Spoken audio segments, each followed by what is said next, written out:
একটা ছোট বাচ্চার গলা কেটে ফেলে দিছে, তার কি হবে? কতদিন আগে কত কিছু হলো না, ওর ফাঁসি হবে না। ওকে আমাদের আন্ডারে দিয়ে দেন, ওকে শুধু বাপ হিসেবেই রাখবো, ও যাতে কারো হাজবেন্ড হতে না পারে। ভালোবাসতো এতটা, মানে অন্ধ বিশ্বাস করতো, তারপরও ইকরাপুকে ফোর্স করছে যে এই আত্মহত্যা করার জন্য। এটা আপনারা, আমি আজকে বলছি, এটা ইকরাপুর মা বাবারাও বলেছে, মা বলেছে যে এটা আত্মহত্যা বলবেন না কেউ।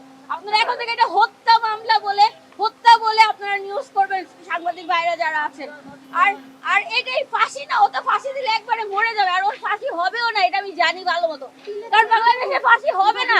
একটা ছোট বাচ্চার গলা কেটে ফেলে দিছে, তার কি হবে? কতদিন আগে কত কিছু হলো। একজনকে দেখছেন এখন পর্যন্ত ফাঁসির রায় কার্যকর করতে, বা একজনকে দেখছেন ফাঁসিতে ঝুলতে? না, ওর ফাঁসি হবে না। ওকে আমাদের আন্ডারে দিয়ে দেন, ওকে শুধু বাপ হিসেবেই রাখবো, ও যাতে কারো হাজবেন্ড হতে না পারে। Thank you. ও যাতে কোনো মিডিয়াতে কাছে ও যাতে কোনো মিডিয়াতে বয়কট করবে, আপনারা সবাই বয়কট করবেন। বয়কট আলবি।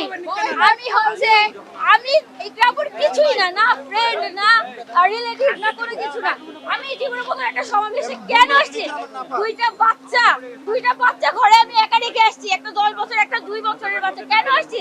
একমাত্র তার বাচ্চাটার জন্য। আমি নিজে হচ্ছে পার্সোনালি আমার মানে ওই লোকটা, এই ব্যক্তিটা, এই জঘন্য ব্যক্তিটা সবার ফ্যামিলিতে এমন একটা সিচুয়েশন ক্রিয়েট করছে, যে নিজেদের হাজবেন্ডকে দেখলে এখন কেমন জানি ঘৃণা লাগে, সন্দেহ লাগে। কেন? একমাত্র এই কাপুরুষ, এই জঘন্য, এই জানোয়ারের কারণে।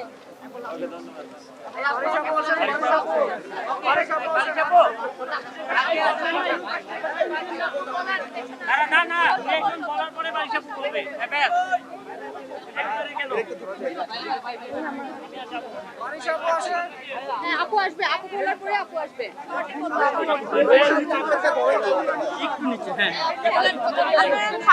কিভাবে বলবো?